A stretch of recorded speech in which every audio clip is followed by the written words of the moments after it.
Iya, Bu. Yes.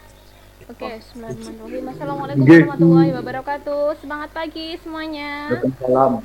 Waalaikumsalam warahmatullahi wabarakatuh. Waalaikumsalam warahmatullahi wabarakatuh. Oke. Suara Pagi, saya Bu. jelas ya? Terdengar jelas? Ya. Alhamdulillah. Ya, hari ini sudah ada 56 siswa yang hadir ya. Seharusnya itu ada 180-an anak yang hadir.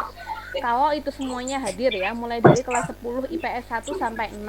Dan yang hari ini yang akan kita lakukan adalah kita akan melakukan bedah kisi-kisi dan juga penguatan materi untuk persiapan ulangan akhir semester mata pelajaran geografi dan juga sosiologi. Kebetulan yang membuat soal geografi itu adalah Bu Rosita, kemudian yang membuat soal sosiologi itu adalah saya, dan di kelas 10 IPS 1 sampai 3 itu kan saya mengajarnya sosiologi, kemudian di kelas 10 IPS 3 dan 4 itu 4, 5, 6 itu saya mengajarnya geografi. Jadi sekalian aja ini nanti akan kita bahas dua-duanya itu ya. Nah, kemudian ini sebenarnya tidak wajib ya, tapi ini kebutuhan kalian sendiri. Oke, Diva bisa di-mute dulu speakernya. Ya, dengar ya Allah. Ya, kalian nanti akan saya persilakan untuk on speaker kalau misalkan saya atas perintah gitu ya. Jadi kalau misalkan tidak saya suruh untuk on speaker, silakan di off kan aja. Sekaligus juga untuk menghemat jaringan kalian gitu ya. Nah, kemarin itu ada yang tanya aja, Bu, apakah ini wajib? Ya, Bu, apakah ini wajib, Bu? Saya jawab, terserah, karena itu kebutuhan kalian sendiri. Kalau misalkan kalian pengen lancar mengerjakan UAS, ya salah satunya cara ini, ikut pemantapan materi. Kenapa saya lakukan? Kenapa saya lakukan di hari ini? Kenapa tidak minggu kemarin? Kalau minggu kemarin maka akan terlalu jauh. Kalau minggu ini kan kalian ulangannya geo, kalau nggak salah jadwalnya Senin ya. Senin, kemudian sosiologinya Selasa kalau nggak salah ya. Nah, jadi supaya ingatannya kalian tuh masih anget gitu loh tentang materi geografi yang beberapa waktu kemarin itu tidak saya ajarkan secara langsung di kelas tuh ya, karena memang kesibukan perkuliahan yang lumayan padat gitu ya. Oke, hari ini juga sudah saya rekam. Oke, rekamannya berjalan. Saya akan membahas tentang beberapa soal yang mirip ya, yang mirip bukan soal yang sama ya. Beberapa soal yang mirip seperti yang ada di soal yang keluar di soal UAS, sekaligus akan saya jelaskan tentang materinya. Oke, silakan sambil ini dibuka LKS halaman 6. Uji kompetensi 1. Sudah dibuka semua? Oke, silakan di on kan speakernya. Sudah dibuka semua? Sudah, Bu. Oke, sudah ya. Sudah dikerjakan? Sudah. Yang sudah, ada yang belum ya? Sudah, Bu. Oke. Ya. Ya, yang sudah, alhamdulillah, berarti kalian sudah selangkah lebih maju dibandingkan teman-teman yang belum ya. Oke. Saya akan gimana ini? Ada beberapa soal yang saya pilih ya, tidak saya bahas semua, karena kalau kita bahas semua nanti waktunya nggak cukup kalau sama sosiologi gitu ya. Saya akan pilihin soal yang kemungkinan nanti mirip-mirip keluar dari itu. Yang pertama, kalian lihat soal nomor 6 ya. Oke, silakan di off kan dulu speakernya.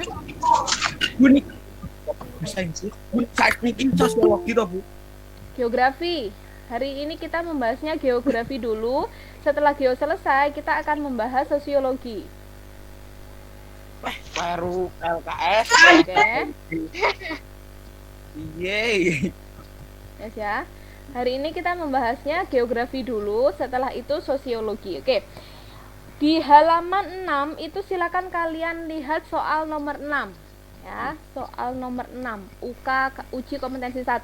Oke, saya bacakan soalnya sambil disimak. Curah hujan tinggi di beberapa wilayah Indonesia. Curah hujan tinggi terjadi di beberapa wilayah Indonesia. Kondisi ini dapat berdampak negatif bagi wilayah pegunungan. Tebing-tebing yang minim vegetasi terancam longsor. Objek material yang dapat dikaji pada fenomena tersebut adalah kira-kira apa? Objek materialnya itu apa yang ada di soal itu? Ya, silakan yang mau B, jawab. B, B. Kenapa B? Benar keren. Oke, jawabannya salah ya.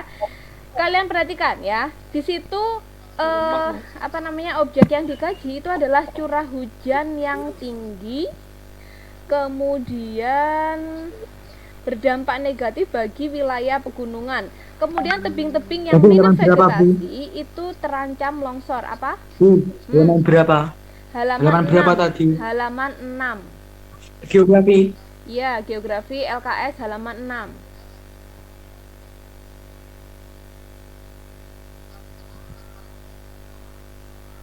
Marcelina Divani, kenapa kamu presentasi, Div?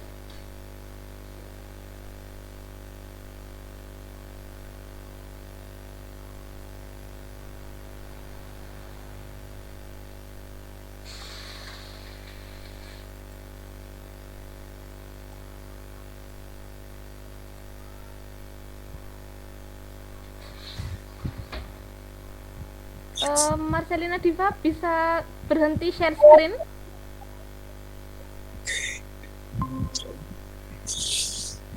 Ya, mana? Enggak genah.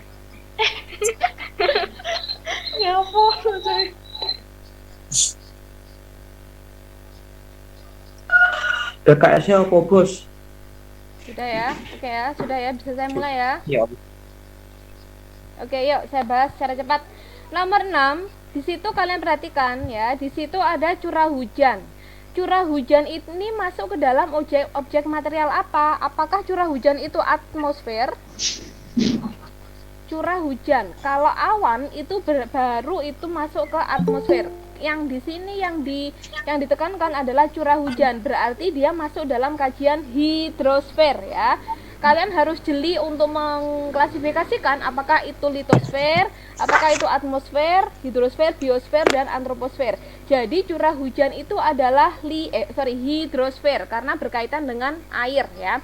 Hidrosfer itu lapisan yang di dalamnya terdiri dari air, baik itu air permukaan maupun air tanah sampai kepada perairan darat dan juga perairan laut ya. Jadi cakupannya hidrosfer itu mulai dari perairan darat. Perairan darat itu ada perairan dalam perairan di atas permukaan tanah dan juga di bawah permukaan tanah. Kemudian ada perairan darat dan juga perairan laut. Nah, komponennya itu. Jadi, kalau kita membahas tentang hujan. Bentar.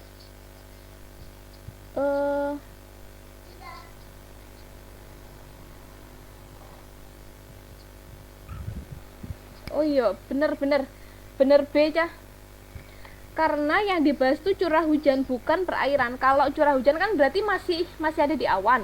Tapi kalau dia sudah masuk di daratan, berarti itu sudah masuk di kajian hidrosfer. Berarti benar jawabannya tadi atmosfer dan juga litosfer. Kenapa demikian? Karena komponen dari atmosfer ya. Jadi yang mencakup atmosfer itu meliputi curah hujan, awan, kemudian angin, suhu udara, kemudian kelembapan udara, awan tadi sudah tekanan udara. Nah, itu masuk di dalam kajian atmosfer, objek material atmosfer. Kemudian litosfer ini berkaitan dengan ini, tebing-tebing yang terancam longsor. Litosfer ini berarti kaitannya dengan lapisan tanah, kemudian lapisan batuan ya. Jadi kalau membahas tentang lapisan tanah dan juga lapisan batuan itu masuk di dalam kajian litosfer. Jadi nomor 6 itu jawabannya adalah atmosfer dan litosfer gitu ya. Kemudian coba lihat lagi nomor 7. Halaman 6 uji kompetensi 1. Sekarang dilihat halaman nomor 7 ya. Masyarakat Maluku dan Papua itu menerapkan sistem SASI dalam mengelola sumber daya alam. Sistem ini berkaitan dengan pengaturan waktu pemanfaatan sumber daya alam sehingga sumber daya alam tetap lestari. Aspek non-fisik pada fenomena tersebut adalah apa jawabannya aspek non-fisik?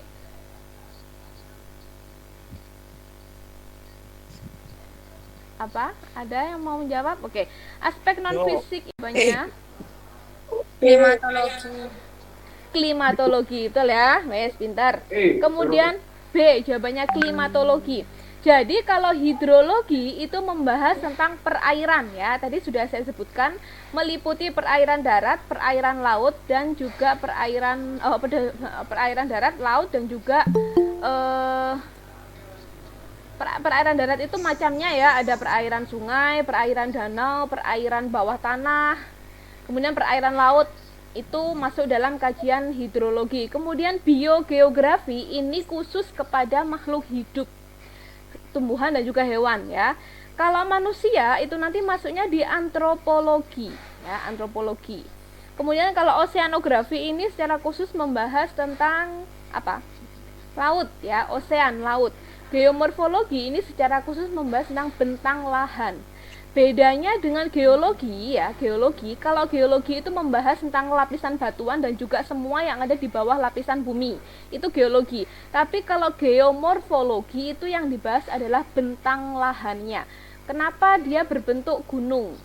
Bagaimana proses bagaimana gunung itu bisa terbentuk? Nah, itu masuk di dalam kajian geomorfologi.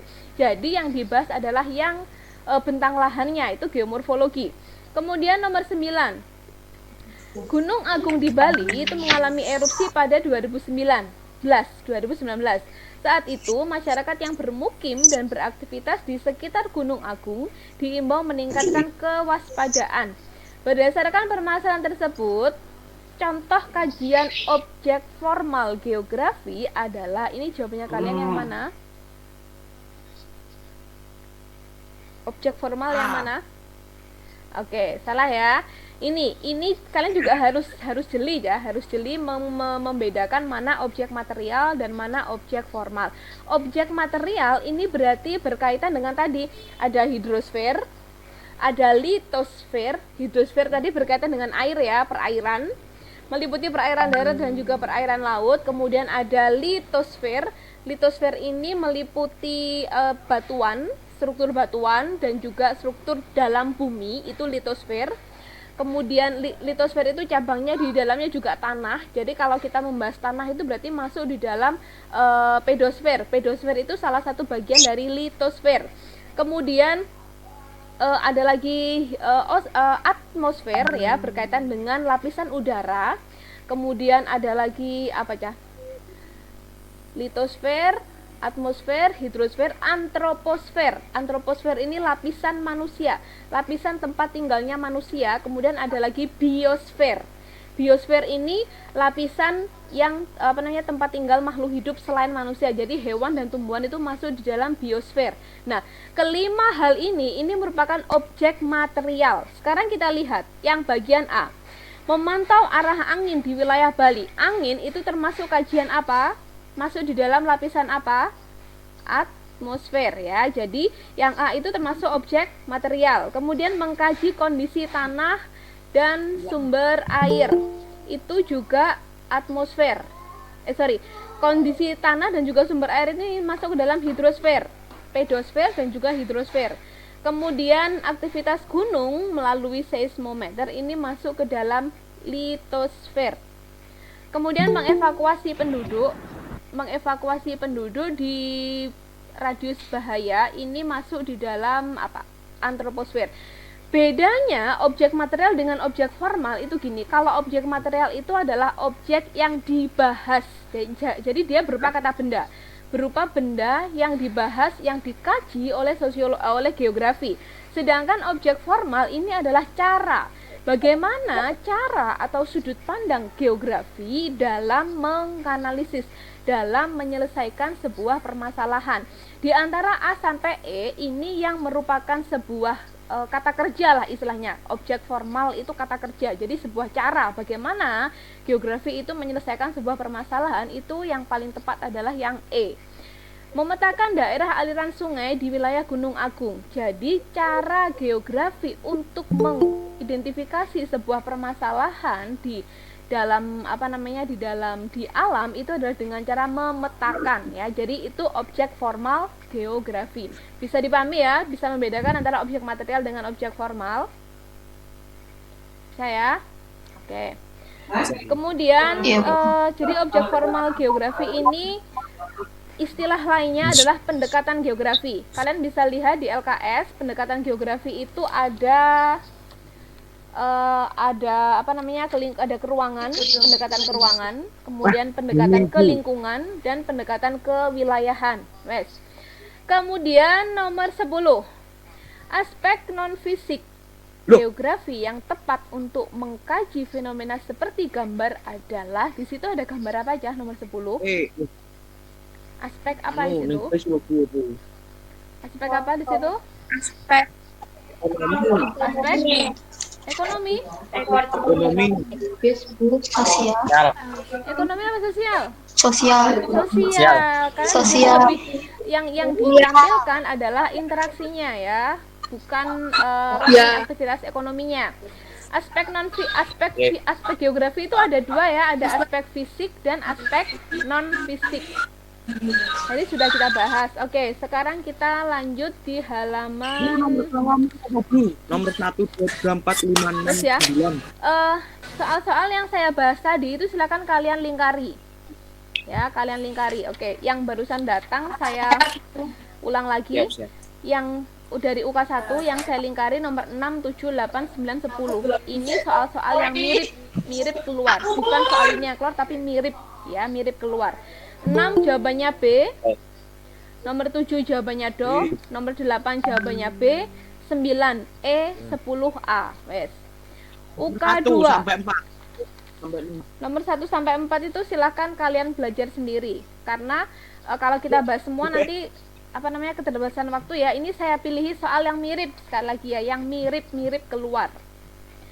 Oke, sekarang UK2 halaman 16. Silakan kalian baca nomor 5. Bacalah wacana berikut. Melalui RPJMN, Rencana Pembangunan Jarak Menengah Nasional, tahun 2020 sampai 2024, pemerintah melanjutkan cita-cita nawacita dengan mengusulkan 19 kawasan industri prioritas di luar Jawa. Kata kuncinya adalah mengusulkan 19 kawasan industri prioritas. Nah, wacana tersebut sesuai dengan konsep geografi, yaitu konsep apa aja? aglomerasi. Iya, aglomerasi. Aglomerasi ini adalah pengelompokan ya. Jadi, pemerintah itu bermaksud untuk mengelompokkan kawasan industri yang menjadi prioritas utama di luar Pulau Jawa. Itu konsep aglomerasi. Kalau konsep morfologi ini yang lebih ditekankan adalah bentang lahan ya. Kemudian nilai guna berarti fungsi atau manfaat dari suatu wilayah. Manfaat dari suatu tempat ini dinamakan nilai guna. Kemudian keterjangkauan ini berarti berkaitan dengan kemudahan dalam aksesibilitas, kemudahan dalam mengakses. Bisa dilihat dari kondisi transportasi, jalannya seperti apa, kemudian morfologinya, apa namanya, bentang lahannya itu seperti apa. Kalau misalkan bentang lahannya berupa tebing yang curam, itu kan pasti keterjangkauannya susah gitu ya. Nah, itu keterjangkauan. Kemudian interdependensi ini saling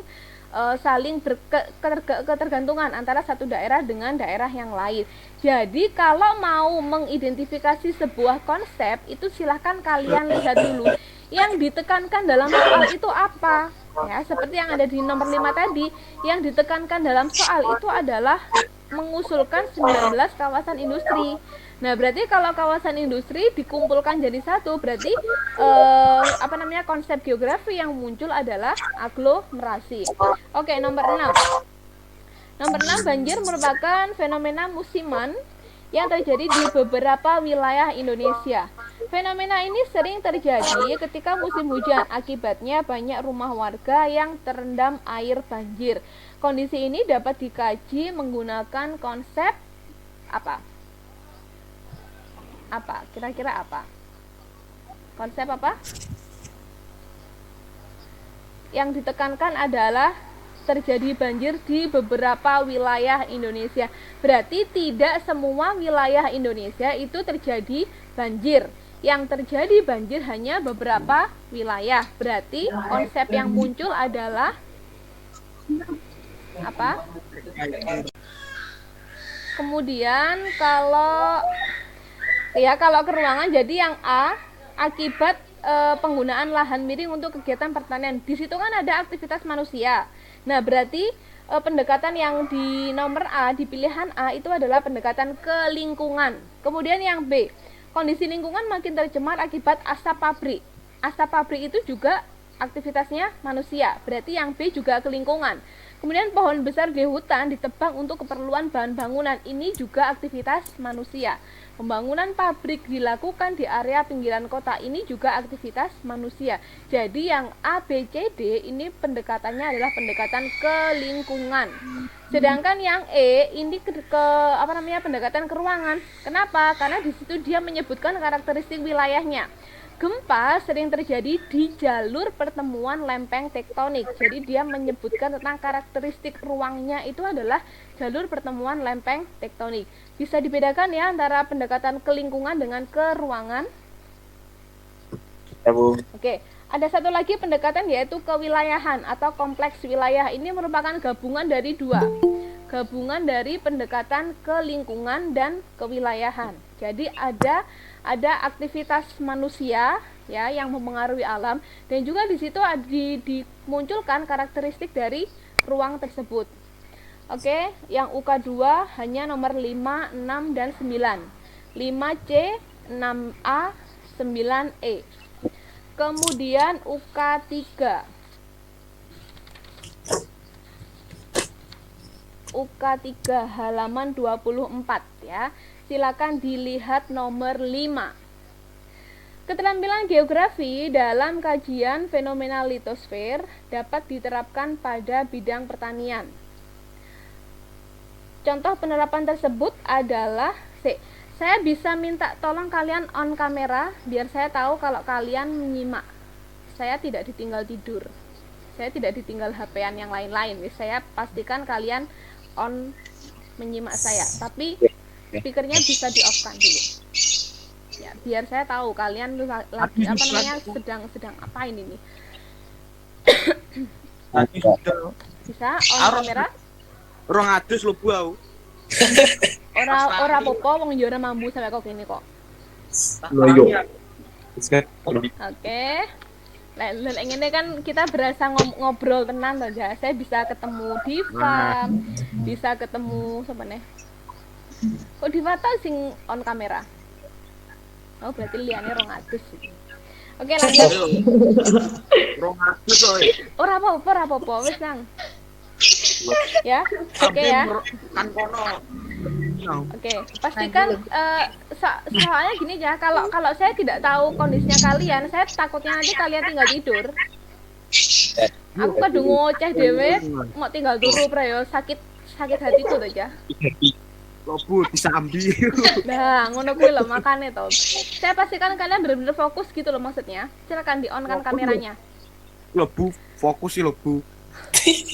Lah kan nggak ngerti, ayo jajal disri. Bukaan dis. Apa Bu? Apa Bu? Kameramu bukaan jajal jenenge pedistri kaya apa to? Kita kan juga jarang ketemu di kelas kan? Iya tuh Bu. Lah, salahnya. Oke, wes lanjut durasi. Oke, lanjut ya. Nomor 5. Keterampilan geografi dalam kajian fenomena litosfer dapat diterapkan pada bidang pertanian.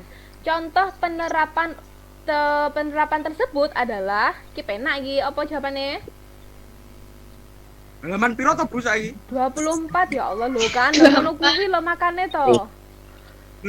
Lah tidak omong ae kok. 24 kilo Bu. 24 nomor 5. Halaman 24 nomor 5 ya. Ini kalian sekalian belajar toh. Engko bengi jadi bisa belajar yang lainnya. Oke, nomor 5 ya. Apa jawabannya? Kajian fenomena litosfer. Berarti litosfer itu kaitannya dengan tanah dan juga batuan. Apa? Contohnya apa di situ? C. Menentukan arah aliran air tanah. Yo, jangan terjebak dengan kata-kata tanah. Di situ tanah, tapi di kalimat sebelumnya air tanah. Air tanah berarti masuk dalam kajian apa? Hidrosfer. Ya, hidrosfer. Kalau yang yang C memetakan arah aliran air tanah ini masuk dalam kajian hidrosfer. Kemudian yang A memantau curah hujan. Nah, saya bisa ketemu Abel. Memantau curah hujan, saya bisa ketemu Marcelina juga. Ya.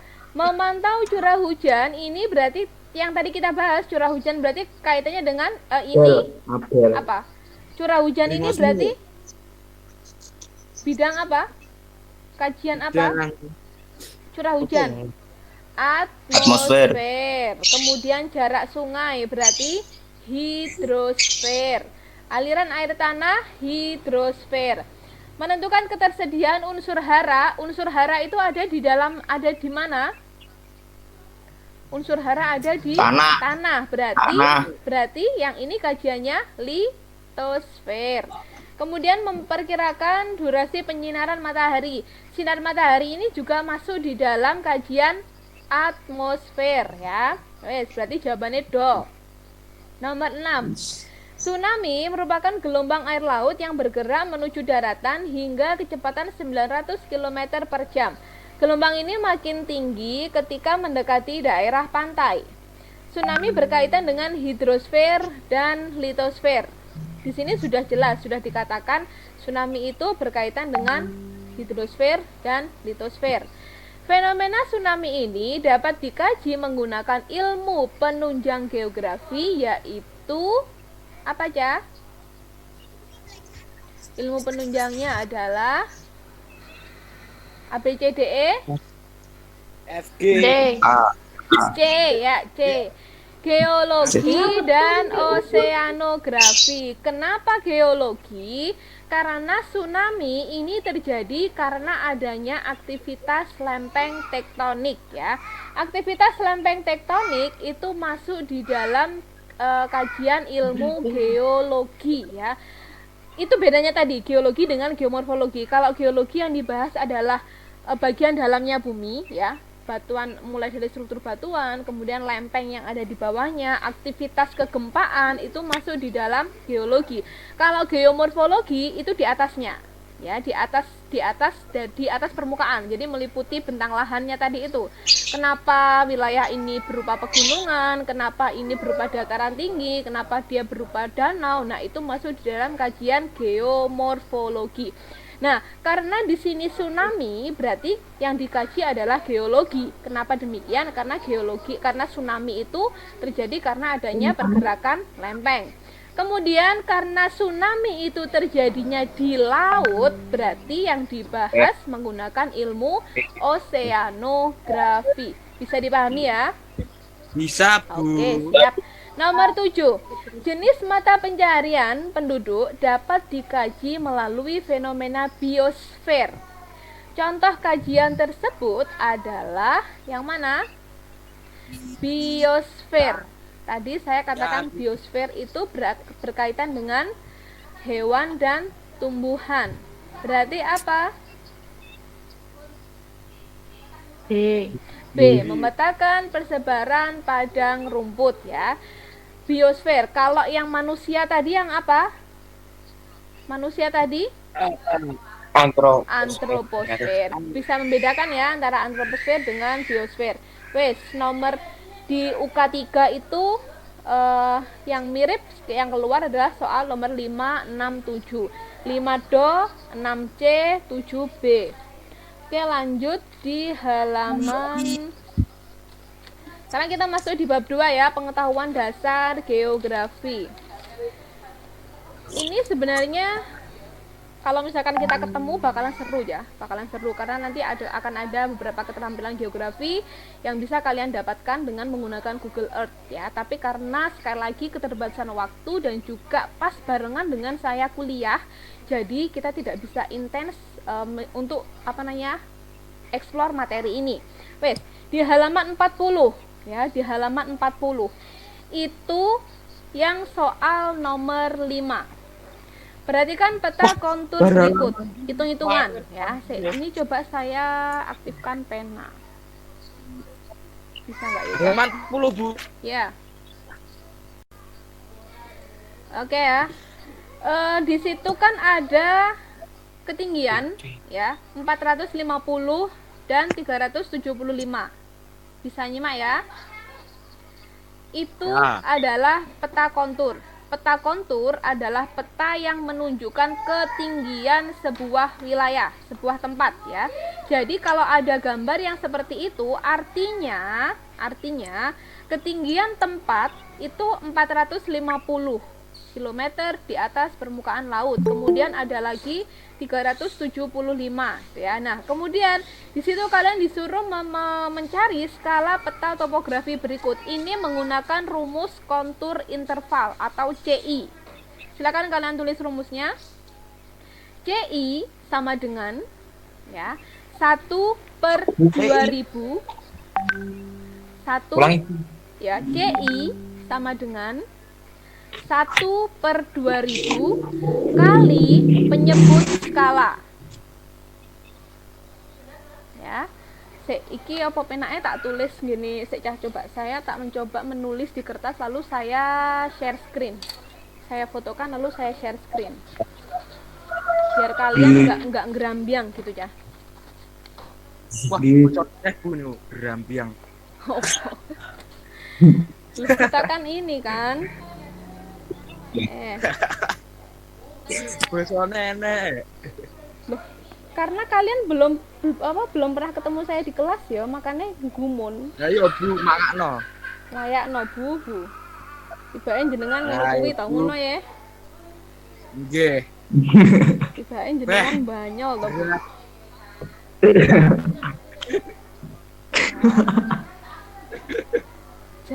Jangan salah, banyol-banyolo engko lek kalian ra ngarep tugas ya kena semprot. Bisa teriak bubu ini.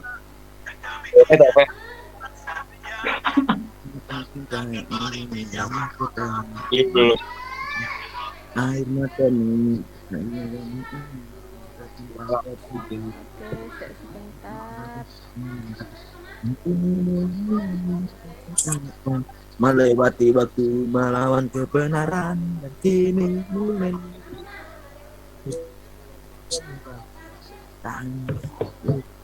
Saya share screen ya.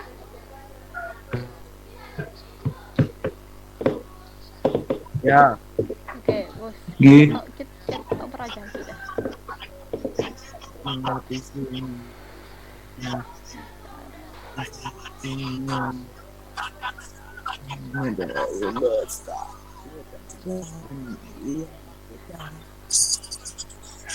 air matamu bendera tanpa bedang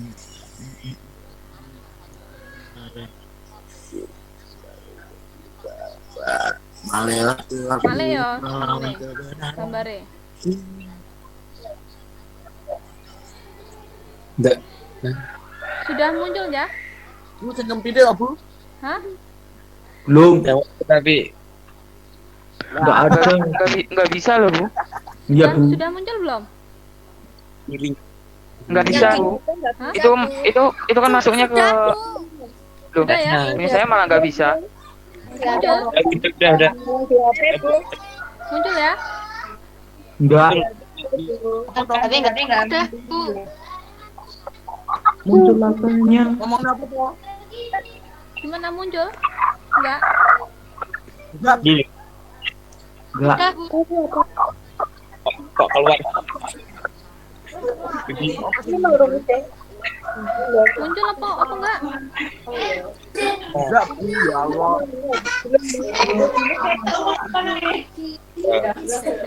Saya ulang lagi. Muncul?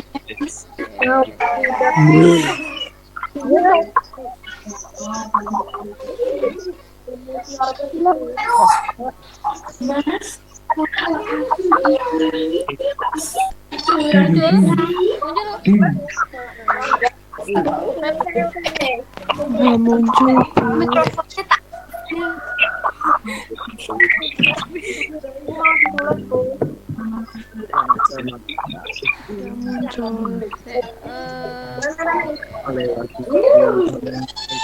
Dewi.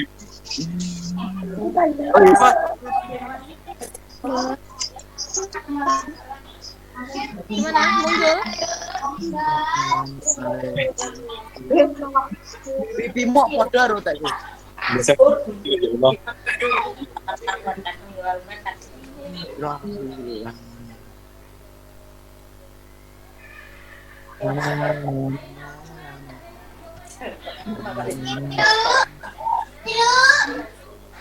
Ya. Enggak. Muncul? Enggak. Enggak, Bu. Enggak. Boten, Bu. Bu teman dar, Bu. Eh, Malah ke apa namanya? Play Store masuknya. Apa toh? Ran. maksudnya Play Store. Enggak punya Masuknya ke- aplikasinya, Bu. Punya ke game board kalau nggak salah tadi. Enggak. Sudah? Masuk? Kirim gambar lewat pesan nggak bisa tuh, Bu. Oke. Emang sama Kalau gini kan sebenarnya bisa ya. Oke, saya kirimin yang dia mau grupnya kalian buahnya. Sudah muncul belum? Belum. Belum. Belum, masih gelap. Bu. Oh, sudah. Oke. Sudah, Bu. Oh iya, Sudah. Mana Sudah ya? kan juga? udah. Sudah ya? Oke. Nah, Belum. Miss, Belum. Bu, belum ya, Bu. Sudah. Ya Allah, dikasih aku, Bu. sudah ya. Gua nggak Yang didetek. belum. Sudah. Dikasih aku, Wes Bu. sekarang. Belum ini, Bu. Belum muncul, Bu. Dan Sudah? Sudah. Oke. Nah, di situ Sudah, Bu. sudah ya. Belum. Belum.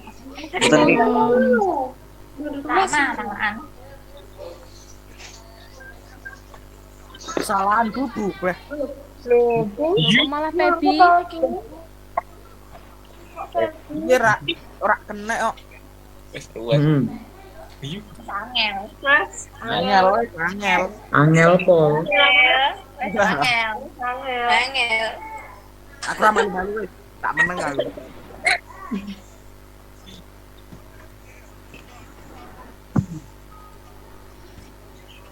Nice.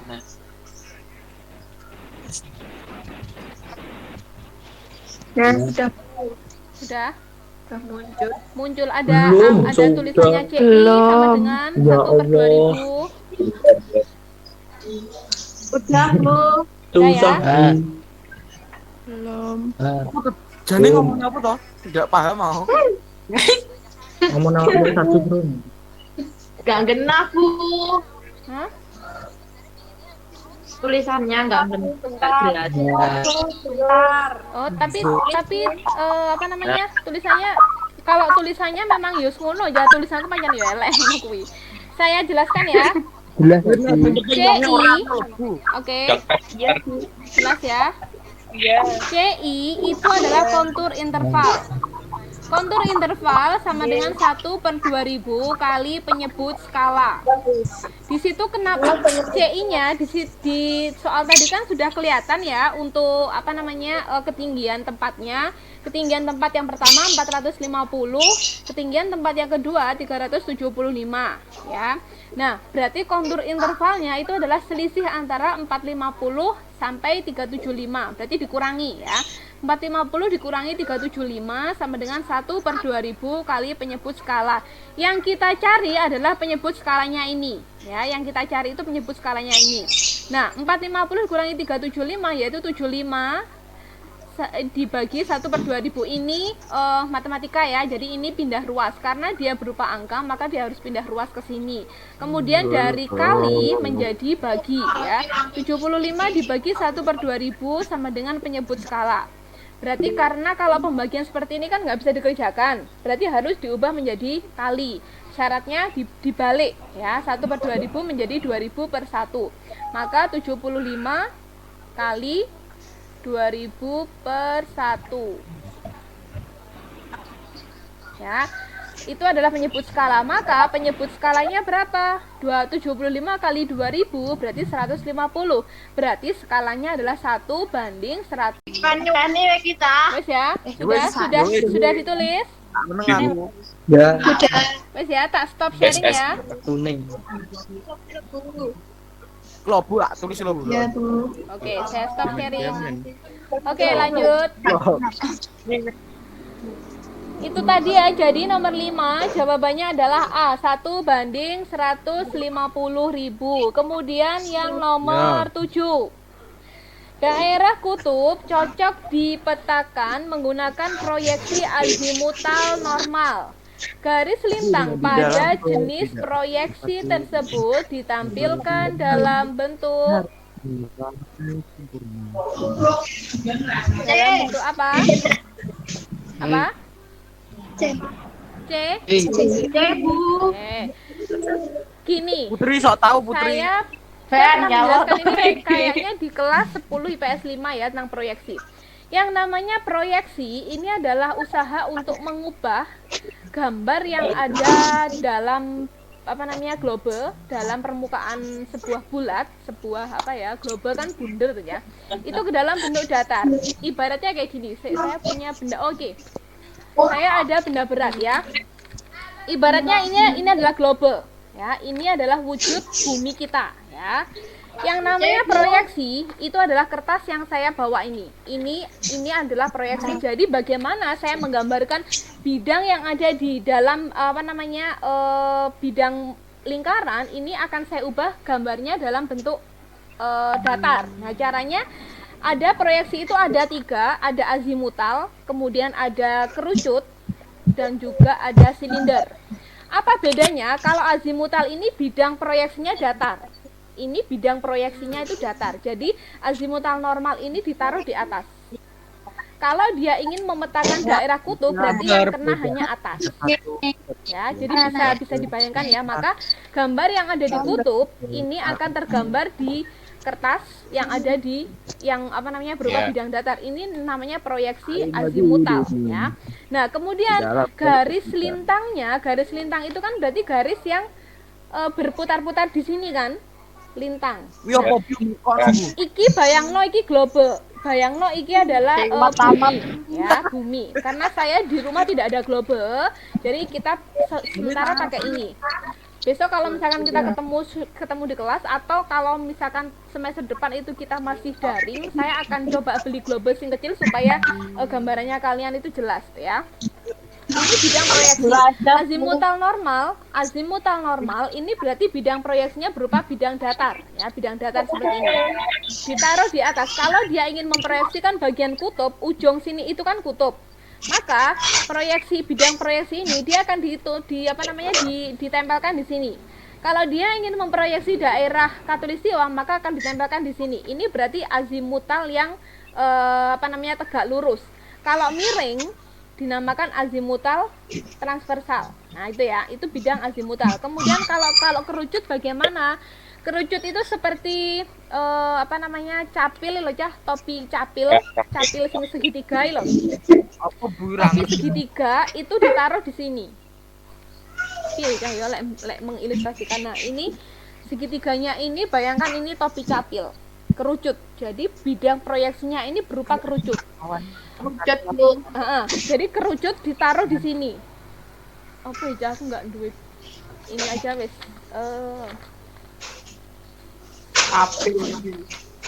Nah, kayak gini. Ini kan kerucut aja. Nah, Di kertas lo Bu. ini ya. Ini bidang kerucut. Ketika saya tutup di sini, ketika saya taruh di sini, maka proyeksi kerucut ini dia akan menggambarkan daerah kutub dengan daerah di lintang atas. Ya. Kemudian proyeksi yang ketiga itu adalah silinder. Silinder ini berarti seperti tabung ya. Jadi silinder ini permukaan bumi yang bulat ini dimasukkan ke dalam sebuah gelas. Maka proyeksi silinder ini cocok untuk memetakan daerah khatulistiwa, daerah tengah. Di daerah bumi bagian tengah ini dinamakan khatulistiwa ya. Ini dinamakan proyeksi silinder. Nah, jadi Jadi yang kalau misalkan menggunakan proyeksi azimutal normal, itu garis lintangnya itu tampak seperti sebuah lingkaran di sini, lingkaran yang mengelilingi kutub. Itu garis lintangnya. Oke, bisa dipahami ya? Oke, lanjut. Nomor 8. Ya, Bu. Ya, Bu. Tujuh apa, Bu? Tujuh apa, Bu? Oke, nomor 7 jawabannya B. Nomor 7 B. Paham. Nomor 8. Langkah awal pemetaan dilakukan dengan mengukur jarak dan sudut arah di lapangan. Sudut arah itu ada 2, yaitu dengan menggunakan sistem azimut dan biring. Itu apa, Bu? Di halaman 39 itu ada, ya. Kemudian sudut arah diukur dengan menentukan arah utara terlebih dahulu. Jadi kalau menentukan sudut arah, kalau mau membuat peta itu kan harus menentukan sudut arahnya terlebih dahulu. Nah, sebelum menentukan sudut arah maka harus menentukan arah utara. Kemudian aktivitas tersebut penting dilakukan agar C. Mempercepat proses pengukuran sudut arah. Karena pengukuran sudut arah ini berpusat pada arah utara dan selatan. Ya, jadi makanya kalau di peta itu selalu yang ditampilkan itu adalah arah utara, karena memang itu untuk mengetahui sudut arah sebuah titik yang ada di dalam peta. Wes, nomor 8 jawabannya C. Kemudian nomor 9, ya, nomor 9. Berdasarkan metode pengukuran sudut azimut, besar sudut X adalah azimut ini seperti kalian melihat sebuah mengukur sudut pada pakai dengan menggunakan busur. Nah, itu kan berarti sudut X-nya adalah 60. Kenapa bukan 30? Karena yang dicari adalah X. Yang 30 itu kan di luar X. Dalam satu ruas, dalam satu ini BS ini ya. BS ketok. Nah, BS di sini kan ini 90 derajat toh. Kalau di sini sudah diketahui 30, berarti sudut X-nya berapa? 60. Jelas ya? 60. Itu azimut. Kemudian IK1 sudah selesai. Nomor 9 jawabannya B. Sekarang kita apa? Nomor 6 tidak. Jadi nomor yang UK1 ya, halaman 40 itu soal yang mirip keluar itu nomor 5, 7, 8, 9. Mirip loh ya, mirip. Bukan soal itu yang keluar. Nomor 7B, nomor 8C, nomor 5A. Oke, sudah? 8C, Bu. Ya, 8C. Yang perhatikan ya. Saya tekankan lagi, ini bukan soal yang keluar, tapi mirip. Ya, bukan soal yang persis kayak iki enggak ya, tapi mirip seperti itu. Jadi yang kalian hafalkan itu bukan jawabannya, tapi materinya. Gitu loh ya, yang kalian pahami itu materinya, bukan hanya jawabannya. Wes ya, paham ya? Ya, Bu. Oke, nomor 9 tadi B. Kemudian sekarang nomor halaman 48. 48 itu silahkan kalian lihat nomor 3. Perhatikan skema penginderaan jauh berikut. Ya. Di situ ada skema, ada gambar sinar matahari sedang menyinari sebuah gunung. Di mana gunung itu dia akan memancarkan sebuah gelombang elektromagnetik karena mendapatkan energi dari sinar matahari, ya. Ibaratnya ngene aja. Awake dhewe lek iso ndelok, kita bisa melihat sesuatu benda itu kan kalau ada cahaya kan, ya kan? Kayak tadi itu, ketika mati listrik, tidak ada cahaya, maka kita tidak bisa melihat apa-apa. Sama. Proses penginderaan jauh ini sama seperti proses kita melihat sebuah benda. Kita bisa melihat benda kalau benda itu mendapatkan energi. Energinya berupa apa? Berupa cahaya. Nah, ketika benda itu mendapatkan cahaya, maka kita bisa melihat wujud dari benda itu, ya kan? Nah, kemudian yang kita lihat itu kan pantulannya. Bukan bendanya itu masuk ke dalam mata kita, enggak, tapi pantulan. Ya. Nah, kalau citra non-foto ini berupa ini hasil dari perekaman sebuah satelit. Itu namanya citra non-foto. Kita masuk ke soal. Citra tersebut menampakkan objek kompleks perumahan unsur perumahan ya. Jadi di dalam gambar itu saya tak minum dah.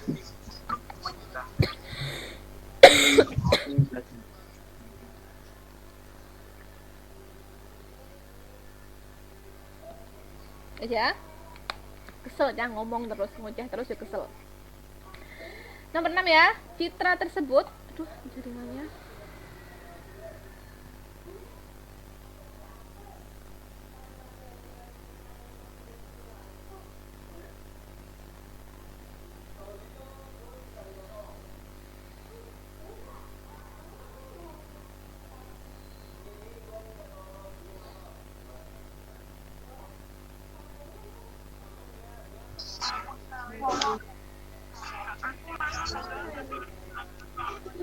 Sudah? Wes ya, nomor 6. Kita kembali ke soal nomor 6. Citra tersebut menampakkan objek kompleks perumahan. Jadi gambar yang ada di dalam soal nomor 6 itu adalah gambar sebuah perumahan. Sekarang kita melihat unsur interpretasi yang tepat untuk mengenali objek tersebut adalah unsur interpretasi itu adalah unsur yang digunakan untuk mengenali sebuah wilayah, ya, sebuah objek.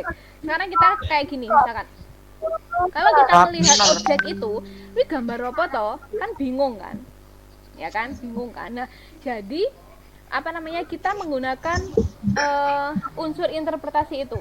Kalau kita melihat, ya, itu kan tadi gambar perumahan, maka unsur yang bisa digunakan untuk mengenali objek tersebut itu apa? Apa? Yang B ya, nomor 6B. Kenapa demikian? Perhatikan. Objek itu ronanya cerah. Rona itu gambar warna yang terpancar. Rona itu ada cerah atau terang, cerah atau gelap, ya. Cerah, gelap, kemudian cenderung ke abu-abu itu dinamakan rona. Oke. Pedisri, saya bisa minta tolong off-kan speakernya. Lama Rai kami lagi ngobrol, jadi nggak bisa fokus ya. Jadi fokus ya. Sorry Bu, maaf. Sorry. Wes, oke. Sorry. Kembali ke soal nomor 6 ya. Objek perumahan itu ronanya cerah. Di situ kan dia lebih cerah dibandingkan sekitar. Yang gelap, yang warna gelap di sekitarnya, yang warna gelap ini gitu ya. Yang ini gambar objek perumahannya. Dia ronanya cerah. Ketok toh putih. Dibandingkan dengan wilayah sekitarnya sini yang gelap. Nah, rona yang gelap ini merupakan perairan. Oke ya, perairan. Rona cerah, kemudian teksturnya kasar. Kita bisa melihat teksturnya ini kasar, walaupun kita tidak bisa meraba. Nah, tekstur yang di gelap ini dia cenderung halus karena dia tidak ada objek, ya. Kemudian yang ada di tengah ini karena dia berupa perumahan, maka dia teksturnya kasar.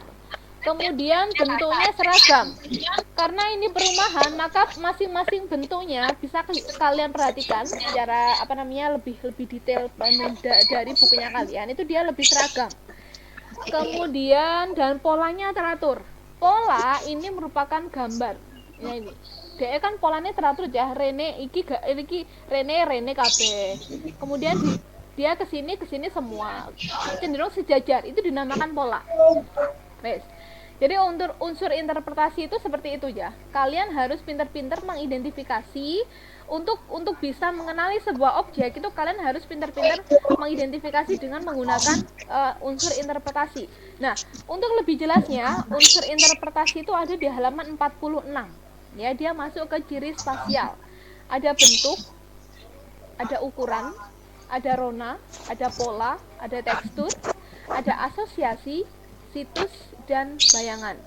Ini sebenarnya kalau kita waktunya lama ya, kalau waktunya lama ini nanti akan kita coba melihat citra satelit yang ada di Google Earth, kemudian kita identifikasi bareng-bareng tentang unsur interpretasinya.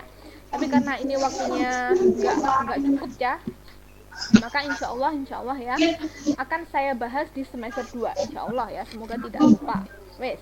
Kemudian nomor 8. Setelah nomor 6 kita lanjut ke nomor 8. Hasil interpretasi suatu foto udara sebagai berikut. Ada ronanya cerah hingga abu-abu. Bentuknya seperti bulu. Kemudian polanya bergerombol. Teksturnya halus ragam karena tinggi pohon itu sama. Yang ditanyakan adalah tutupan vegetasi yang sesuai dengan hasil interpretasi tersebut adalah, jadi kalau ada unsur interpretasi seperti itu nomor 1 sampai 4, itu kira-kira objeknya itu berupa apa? Apa kira-kira? Kebun sawit ya. Jadi ini itu merupakan kebun sawit. Kebun sawit itu kalau kalian lihat dia cenderung tingginya sama. Kemudian bentuknya seperti bulu. Kenapa seperti bulu? Kalau kita melihatnya dari udara itu bentuknya seperti bulu. Kenapa demikian? Karena efek bentuk dari daun dari kelapa sawit itu kan seperti koyok pohon kelapa kan ya, dia bentuknya ku memanjang lalu menjari ya. Nah seperti itu. Oke. Sudah yang di halaman 48 atau UK2 itu yang mirip keluar itu nomor 3, 6 dan 8 ya, berkaitan dengan proses penginderaan jauh dan unsur interpretasi citra. Nomor Bisa dipahami? apa jawab? Bisa dipahami? Bisa ya? Oke. Nah, Nomor 3 jawabannya do, 6B, 8A. Yes ya. Oke, lanjut di halaman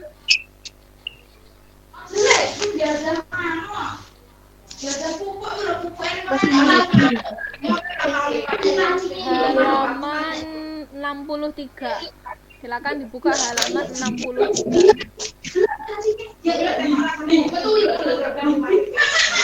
halaman 63. Waduh men. Ya. Manuto, ojo ngomong ya manuto. 63 itu silahkan kalian lihat soal nomor 14. Suatu peta topografi mempunyai skala 1:100.000. Nilai interval kontur pada peta topografi tersebut adalah interval kontur ini yang tadi kita pakai rumusnya tadi itu, CI sama dengan 1/2000 kali penyebut skala. Kalau yang tadi itu kita mencari penyebut skala, kalau ini mencari kontur intervalnya. Interval konturnya itu berapa? Berarti langsung aja dimasukkan. Dan di situ skalanya penyebut skala juga sudah ketemu kan? Berarti tinggal 1/2000 kali 100.000. Hasilnya adalah berapa? Hasilnya adalah gak bawa pulpen jajal. 1/2000 kali 100.000. Hasilnya adalah 10. Kok 10? 50. 50. Ya, betul ya, Nur Sandrina. Oke, sip. Kemudian nomor 17. Besar sudut piring. Nah, ini yang saya katakan tadi sebagai sudut arah. Ya. Besar sudut piring titik TOA adalah Kalau bedanya antara azimutal dengan piring, azimutal tadi seperti kita mengukur sudut menggunakan busur ya, jadi langsung. Tapi kalau piring ini disertakan arahnya. Sekarang kalian lihat titik TOA itu ada di wilayah selatan, ya. Tokan lagi cah. Gawi malah tiktokan bareng. Sudah. Bisa fokus. Sudah. Jangan tiktokan dulu ya. Ini saya membantu kalian ya. Ini saya membantu kalian untuk lancar di ujian besok. Kalian pengen tiktokan, saya 17 apa, Bu? sebentar, saya bicara dulu. Kalau kalian pengen tiktokan atau pengen melakukan aktivitas lain dan kalian tidak peduli dengan alam bawah, besok aku pasrah karmu, silahkan live. Kalau kalian masih merasa butuh dengan kegiatan ini, butuh dengan penguatan materi ini, silahkan kalian manut ya. Oke ya, disimak. Oke. Nomor 17, jadi jawabannya adalah, disitu kan TOA sudutnya adalah 45. Kita tentukan dulu sudutnya. TOA berapa? Separohnya 90 itu berapa? 45. Jadi TOA itu sudutnya 45. Ya, besar sudutnya. Kemudian sekarang kita lihat arahnya. Nah, kalau piring ini dia menyertakan arah barat dengan timur dan juga selatan atau utara. Jadi itu disertakan. Nah, jadi yang paling tepat adalah T45 derajat S. Jadi membacanya sudut 45 terhadap T pada arah selatan. Nah, seperti itu. Kemudian wesyo 17 do. 17 do. Oke. Atau Putri Diana mau ngomong? Apa, Bu? Putri Diana mau ngomong? Enggak, Bu. Oke, Cuma bisa. tanya nomor 17 apa? Iya, tadi Oh, sudah kan, saya Ewi. jawabkan. 17 do. Ya. Oke, saya Ya, bisa minta tolong off-kan speakernya. Udah, Bu, udah. Nice ya. Sekarang kita masuk di bab 3, langkah-langkah penelitian geografi. Ini sebenarnya materi ini kalau kita menggunakan materi darurat COVID, ini dia tidak masuk ya, tapi sama Bu Rosita tetap dimasukkan. Jadi okelah kita mengikuti ya. Buka halaman 69. Buka halaman 69 nomor 2. Seorang peneliti ingin mengkaji pemilihan Kalimantan Timur sebagai calon ibu kota negara.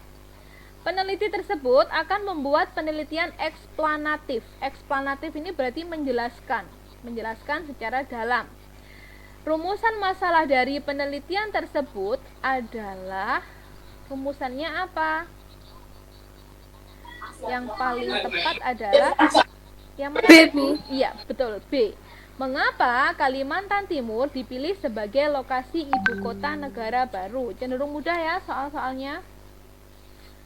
Ini juga sebentar saya share screen lagi.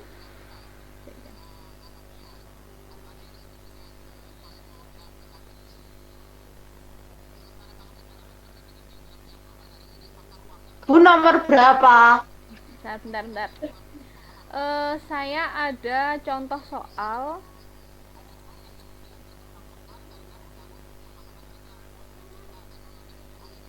Bentar ya, saya ada contoh soal ini yang bisa kalian gunakan. Oke, cari gua.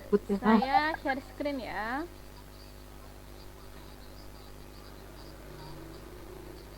Bu, sekarang nomor berapa? Sekarang sebentar, saya akan tampilkan soalnya dulu.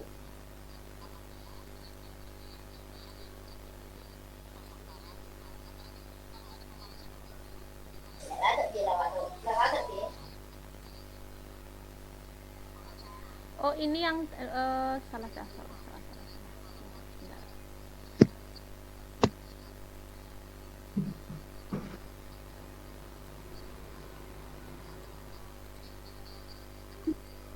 Sekarang perhatikan soal yang saya tampilkan ini. Bisa kelihatan soalnya? Kelihatan. Belum? Tuh. Belum. Oke, ditunggu dulu yang belum. Nomor berapa toh Bu sekarang? Soalnya tidak ada di LKS ya. Saya tampilkan di layar. Sudah? Baik. Sudah kelihatan? Sudah. Udah. Di situ kalimat di atasnya kepotong ya. Contoh hubungan antar fenomena geosfer yang dapat diteliti menggunakan survei adalah Fenomena. apa? A B C D E? Kayaknya nggak ada. Hah? Kayaknya nggak ada. Survei loh ya, survei. Bu. Hah?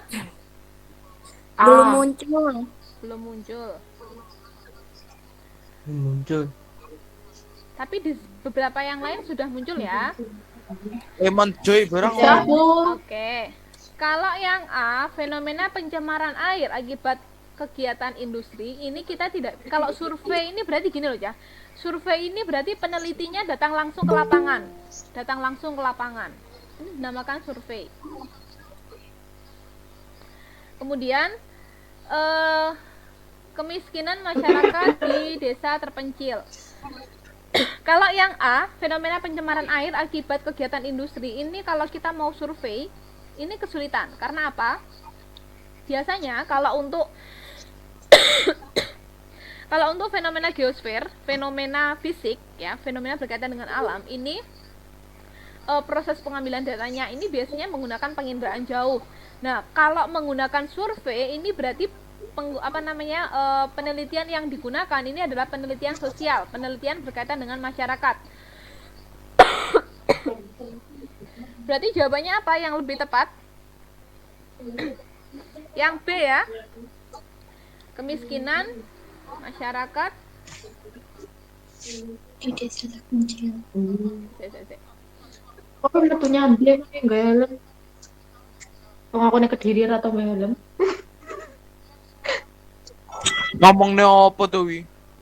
Apa toh kowe po? Apa Bu tadi? Oke, sudah selesai bicaranya ya. Sudah Bu.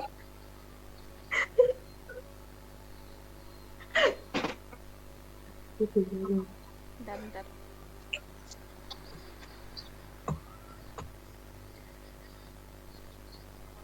Para cilok.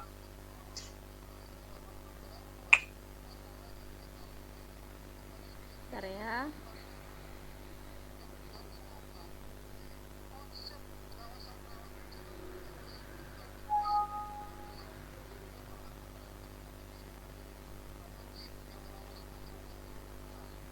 Ya, bentar ya.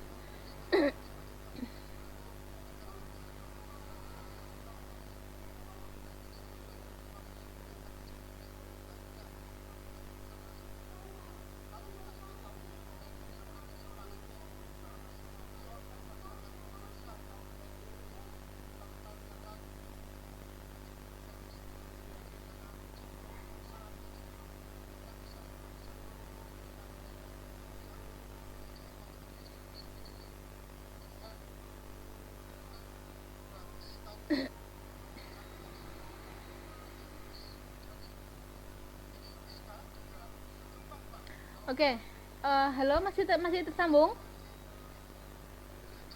Ya. Oke, yang nomor 1, oke sip.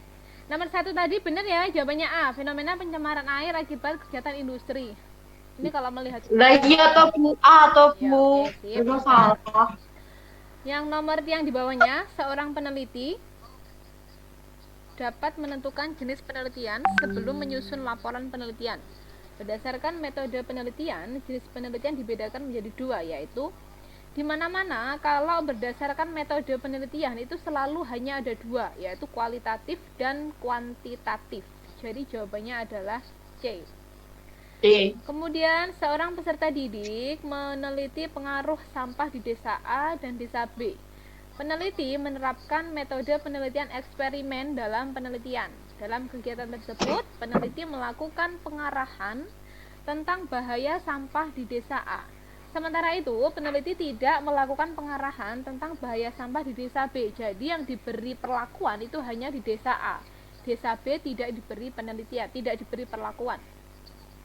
Berdasarkan kegiatan tersebut, peran desa A dalam kegiatan penelitian geografi sebagai apa kira-kira?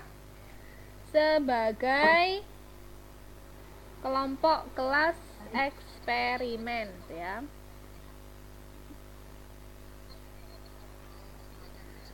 Kelompok kelas eksperimen, jadi jawabannya A. Kemudian Halaman berapa, Bu? Halaman berapa? tidak ada di halaman, Le. Soalnya saya tampilkan di layar. Enggak keluar loh, Bu. Bingung aku. Oke. Yang lainnya Lanjut, ada Bu. nggak? Lanjut ya. Muncul ya. Wis, lanjut ya, lanjut. Soalnya ya, soalnya muncul ya. Nggak muncul, Bu. Tidak muncul, Bu. Muncul. Muncul sing ora ben ora. Muncul atau tidaknya itu tergantung jaringannya kalian ya. Lek di rumah kalian jaringannya stabil, ini Wah, jawab muncul. ngenyek. Berarti ngenyek ngono Ibu samaan. Loh, bukannya lo podo ae di rumah saya jaringan juga kadang-kadang tidak stabil. Tadi kan saya juga beberapa kali keluar. Ya sono kuwi jenis jaringan itu. Oh. Oke ya. Dipon. Lanjut ya. Ya, Bu. Penyajian penelitian kuantitatif berarti berkaitan dengan angka. Ya, kuantitatif. Yang tepat ditunjukkan oleh pernyataan yang mana? A, B, C, D, E. Yang bisa melihat yang mana? C mungkin. Ya, betul. C ya. Rata-rata mata pencarian penduduk Sukadamai adalah petani tembakau. Kenapa bisa melihat itu adalah kuantitatif? Karena ada kalimat rata-rata. Nah, yang apa namanya? Kalau ada kalimat rata-rata, berarti kan dia menghitung apa saja mata pencarian yang ada di desa Sukadamai. Oh, berarti rata-ratanya adalah apa namanya? Petani. Nah, jawabannya C. Kemudian nomor di bawahnya, dalam membuat laporan penelitian geografi, tujuan penelitian disajikan setelah rumusan masalah penelitian. Persyaratan berikut yang tepat untuk penyajian tujuan penelitian adalah yang mana? Soalnya mana tuh, Bu? Di bawahnya. Itu soalnya yang mana nggak muncul, Bu? Yang lainnya muncul nggak? Ngomong sing ra muncul bene. Kali ngomong. Oke. Wes ya. Persyaratan berikut yang mana? Yang Mungkin. ya E. Tujuan penelitian geografi berisi pencapaian penelitian sesuai rumusan masalah. Jadi antara rumusan masalah dengan tujuan penelitian itu sama. Kalau rumusan masalahnya 2, maka tujuan penelitian juga 2. Kalimatnya pun juga sama, ya. Hanya membedakan kalau rumusan masalah berupa pertanyaan, kalau tujuan penelitian ini berupa pernyataan. Kalau pernyataan berarti tidak ada kata tanya. Bedanya di situ, ya. Yang tidak bisa melihat soalnya bisa disimak aja. Nah, lalu dicatat hal-hal pentingnya. Oke, bisa kita lanjutkan.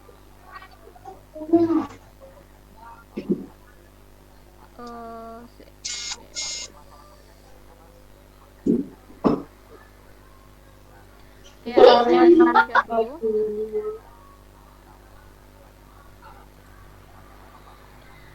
lanjut. Kita di halaman sekarang halaman semester akhir ya. Di halaman lanjut halaman 81. Halaman 81. Sudah?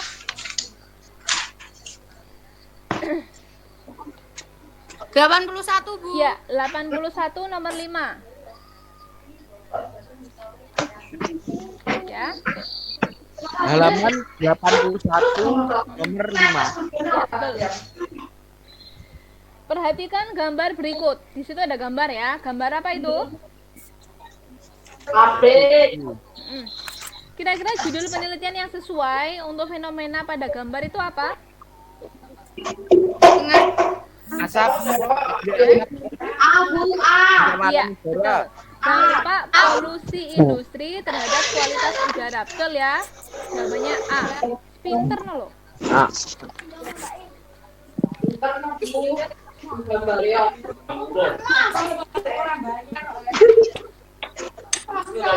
Trio apa tuh?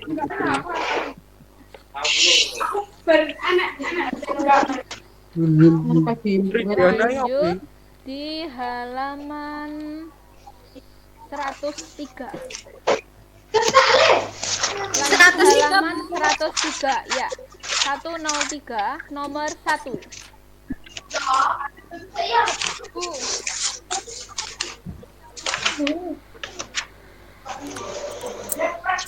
103 nomor 1. Iya betul, wes ya. Penguapan berbagai gas secara besar-besaran dari dalam bumi merupakan awal pembentukan atmosfer primitif di planet bumi. Pembentukan atmosfer primitif menyebabkan apa? Kok peningkatan suhu? C, Bu. C. Pendinginan bagian luar planet bumi. Jadi karena ada atmosfer, ya, atmosfer bumi itu kan melindungi bumi ya, selubung bumi yang membungkus bumi lah istilahnya. Coro ibaratnya ini bumi, dek iki dikreseki loh ya. Nah, kresek inilah yang dinamakan dengan atmosfer. Ketika sudah ada atmosfer, maka suhu bumi menjadi lebih dingin. Kenapa dikatakan demikian? Berarti apakah sebelumnya panas, Bu? Iya. Karena proses terbentuknya bumi ini berasal dari bola pijar, ya, bola pijar yang panas, yang berputar-putar. Kemudian dia mengeras, terbentuklah menjadi sebuah bumi ya. Apa buktinya? Buktinya bahwa sampai sekarang bagian inti dalam bumi ini masih berupa bola pijar yang panas ya. Nah, kemudian di bagian luarnya itu dingin. Pendinginan bagian luar ini karena ada di bagian luar bumi ya, bagian luar bumi mengalami pendinginan karena adanya atmosfer ya, seperti itu. Nah, bagaimana atmosfer primitif itu bisa terbentuk di planet bumi? Awalnya piye? Karena ada penguapan gas secara besar-besaran. Jadi, gas yang masanya atau berat jenisnya itu lebih ringan, dia akan mengendap di angkasa. Menjadilah atmosfer. Sedangkan unsur atau gas yang berat jenisnya lebih berat, dia akan dia akan berada tetap di bawah bumi. Jadi tidak berubah menjadi atmosfer. Itu proses terbentuknya atmosfer primitif pada awal pembentukan planet bumi sampai sekarang. Makanya kenapa bumi menjadi salah satu planet yang bisa dihuni oleh makhluk hidup, karena hanya bumi yang memiliki pelindung, hanya bumi yang memiliki atmosfer. Pelindungnya itu adalah atmosfer, sehingga kita tidak merasakan yang namanya panas sinar matahari yang sesungguhnya gitu loh ya. Kalau tidak ada atmosfer bumi ya, ketika kita terkena sinar matahari maka kulit kita akan terbakar. Nah, seperti itu loh ganasnya sinar matahari. Tapi karena ada atmosfer sehingga sinar matahari itu disaring ya. Jadi sinar yang masuk ke dalam bumi ini adalah sinar yang istilahnya sinar yang hangat ya, tidak panas. Itu karena adanya atmosfer. Kemudian lanjut di nomor 7. Halaman 104. Ya, di situ ada beberapa fenomena mulai dari persamaan bentuk garis pantai timur benua Amerika Selatan dengan garis pantai barat benua Afrika. Kemudian ada kegiatan seismik di patahan San Andreas, Amerika Serikat dan Pulau Greenland. Kemudian persamaan batuan dan fosil di benua Amerika Selatan dan benua Afrika. Dari fenomena di atas menunjukkan bukti teori apa? Ini ada di LKS halaman 97 sampai 98. Di situ kalian bisa melihat ada beberapa bukti tentang teori-teori tentang pembentukan permukaan bumi ya. Nah, sesuai dengan yang ada di halaman 97 sampai 98 itu menunjukkan bukti dari teori apungan benua. Do ya. Kemudian nomor 8, kerak samudra itu lebih dinamis dibandingkan kerak benua. Jadi kerak samudra ini lebih bergerak aktif dibandingkan dengan kerak benua. Makanya tadi kenapa tsunami itu bisa terjadi karena ada aktivitas kerak samudra yang lebih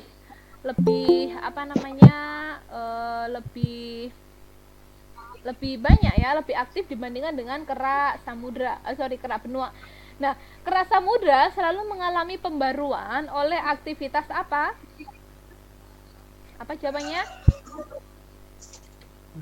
Oleh aktivitas E ya, gunung api di pematang tengah samudra. Iya, betul.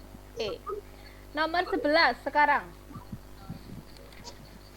Pada awal terbentuknya, bumi berupa bola pijar yang panas. Perlahan-lahan, bagian luar bumi mendingin dan mengeras. Fakta yang mendukung teori ini adalah apa jawabannya? Do. Bagian inti bumi berupa cairan magma yang panas. Jadi sampai sekarang itu inti bumi masih berupa cairan yang sangat panas. Oke ya. Nomor 7, 8, 11 sudah. 7 do, 8 E, 11 do. Tadi yang nomor 1 C. Sekarang lanjut di halaman 110. 110 nomor 12. Sudah dibuka 110. Oke. Pada awal terbentuknya planet bumi belum ada kehidupan. Kehidupan mulai ada setelah miliaran tahun dari terbentuknya planet bumi yang ditandai dengan munculnya apa? Do. Mikroorganisme. Wes, Mikroorganisme. Lanjut di halaman apa nih? Enek nih baca. Oh, sudah selesai. Ada 40 soal. Besok itu ada 40 soal. Wah. Oh my. Sosiologi, saya kuat. Sosiologi ini gini ya.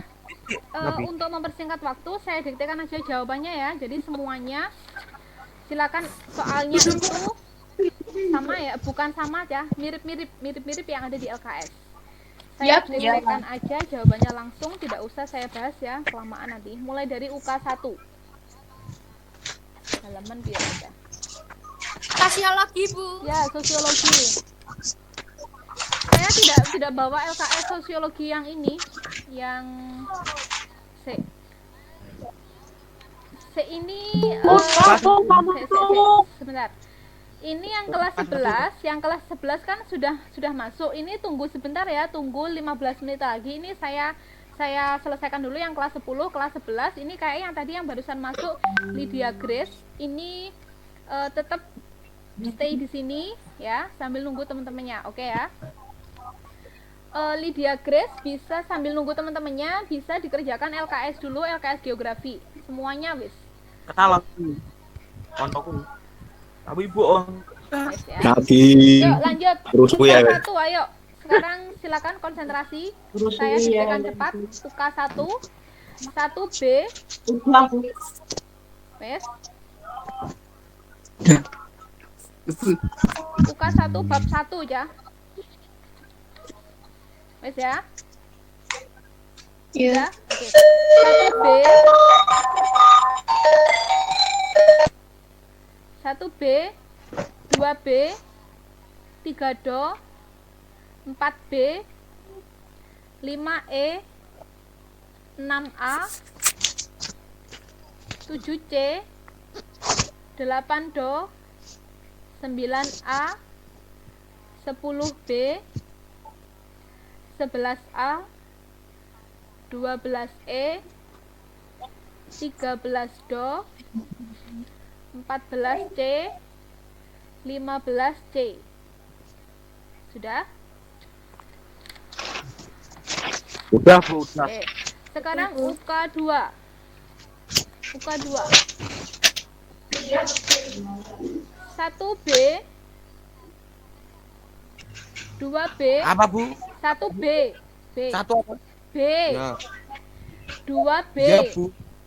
3C, 4A, 5C, 6A, 7A, 8E, 9E, 10 do, 11E, 12E, 13B,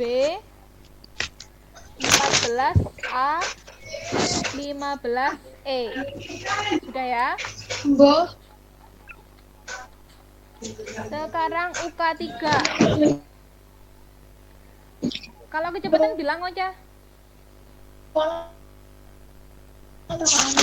UK3 ya. Ya, Bu. UK3, 1E, 2E, 3B. Pecah-pecah, Bu. Gimana? Suaranya pecah-pecah? Malah Kalau suara pecah-pecah, tidak terdengar, tidak terlihat, itu jaringannya. Guys ya, 1E, saya ulangi lagi, 1E, 2E, 3B, 4B, 5 do,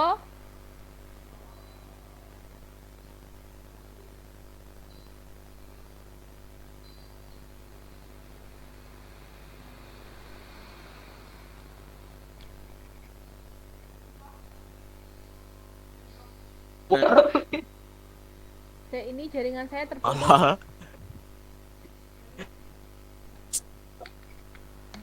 rapop. Tokan loh.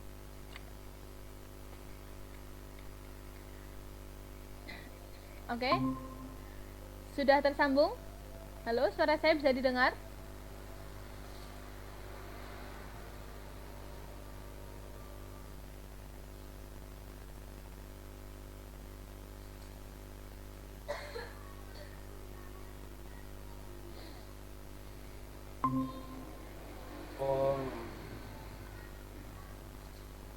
Ben.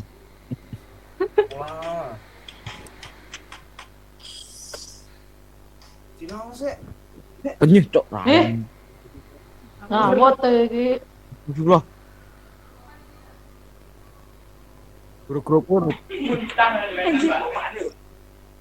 Berdosa banget sih lo. kamu itu yang berdosa banget. Sorry. Oke, suara saya bisa didengar? Udah, Bu. Bisa. Bisa. Bisa ya? Sudah bisa, Bu. Ini kayaknya jaringan internet di rumah saya kurang stabil gitu ya. Sudah ya? Tahu. Jangan. Tadi sampai nomor berapa? Adik. Uji kompetensi 3. Oke, Tiga, Bu. saya ulang ya, UK3. UK3, saya ulang. 1E, 2E, 3B, 4B, 5 do, 6A, 7C,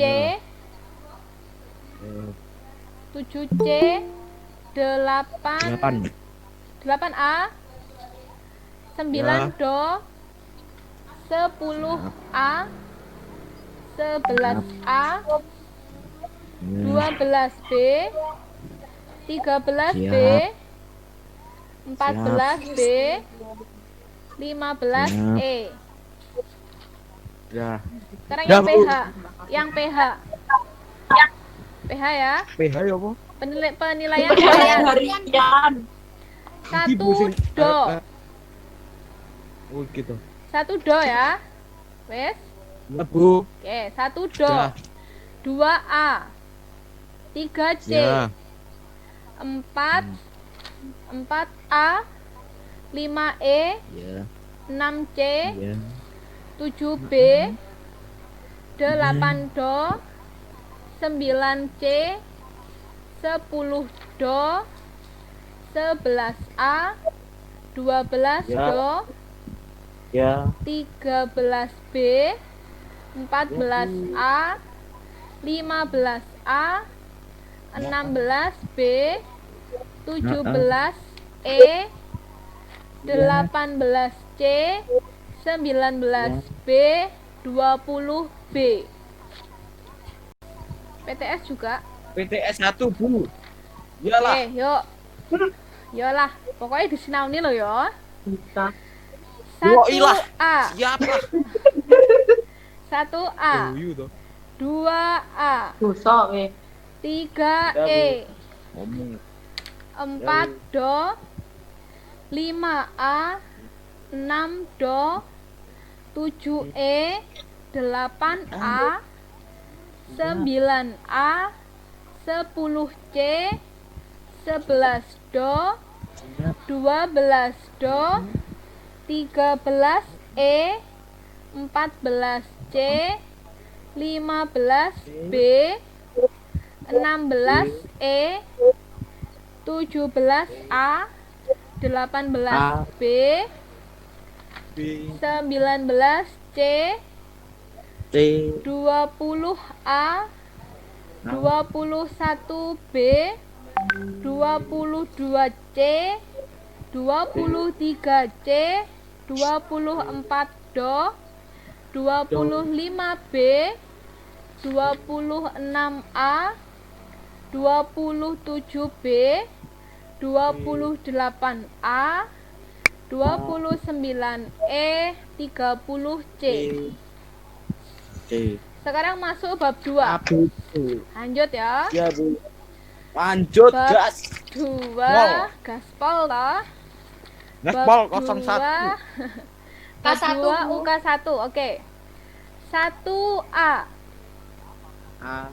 2A, 3C, 4A, 5E, 6B, 7C, 8A, 9 do, 10 do. Lanjut. UK2.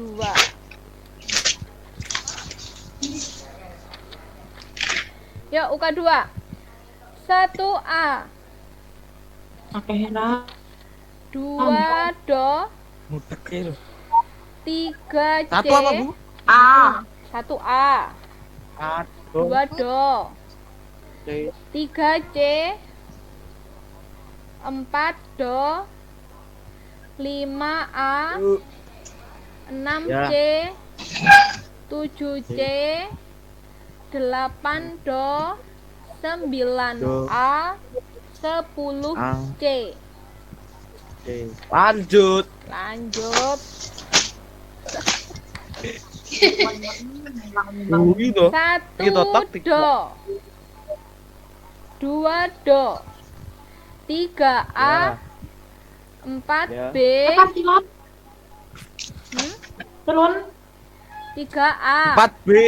4B, Oh, 5A, 6 oh do, bengok. Iya, kan.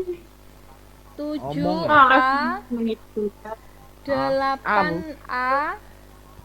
9A, 10B. Oke, lanjut penilaian harian. Penilaian harian 1A, 2 do, 3 do, Mana 1A? 1A, 1A.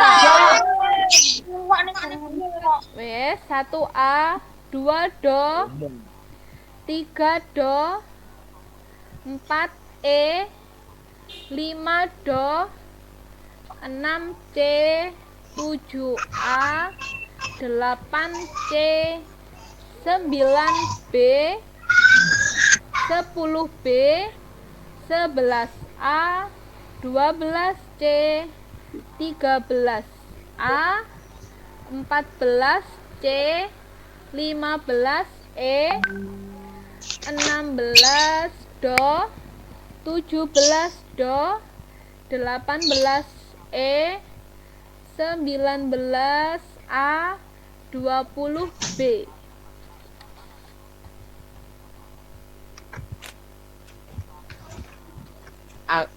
Pas 1. Lanjut. Pas Yes. 1 ya. Ya, Bu. 1 B, 2 B, 3 do, 4 do, 5 C, 6 E, 7 B, 8 do, 9 E, 10 E, 11 A, 12 A, 13 B, 14 C, 15 B, 16 B, 17 B, 18 E, 19 do, 20 B. Sudah? Gas, Sudah. gas. Lu kontak nih. Wes, Tulisman. remedialnya tidak usah dah. Ya, Bu. Wes ya. Nengoy tok. Ya, soal-soalnya sama kayak yang tadi geografi, tidak sama persis ya, tidak sama persis yang ada di LKS tapi mirip. Jadi, silahkan kalian pelajari semua soal-soal yang sudah saya beri kunci jawabannya. Bisa dipahami? Bisa. Untuk tugas-tugas yang merasa belum selesai, belum mengerjakan, itu silahkan kalian kerjakan. Saya selalu gimana? Saya tidak akan saya tidak nagih ya istilahnya. Siapa saja yang belum, tapi kesadaran kalian sendiri. Kalau merasa belum mengerjakan, silahkan langsung kalian kerjakan. Bisa dipahami? Bisa. Oke. Bisa, Sebelum saya akhiri, ada pertanyaan? Assalamualaikum warahmatullahi wabarakatuh. Tidak ada ya. Semoga pertemuan singkat kita hari ini bisa bermanfaat bagi kalian. Amin. Dan juga besok bisa mengerjakan soal geografi dan juga sosiologi dengan lancar, dan saya harapkan nilainya tidak ada yang remisi. Ya. Sampai jumpa di kelas. Semoga pandemi segera berakhir. Jadi semester depan kita bisa bertatap muka secara langsung, tidak melalui virtual seperti ini ya. Mohon maaf jika ada kesalahan. Assalamualaikum warahmatullahi wabarakatuh. Silakan bisa. Oke, tetap semangat. Ya, Bu. Oke, tetap semangat. TikTok. Ya, Bu. Bar. Har. Assalamualaikum. Waalaikumsalam.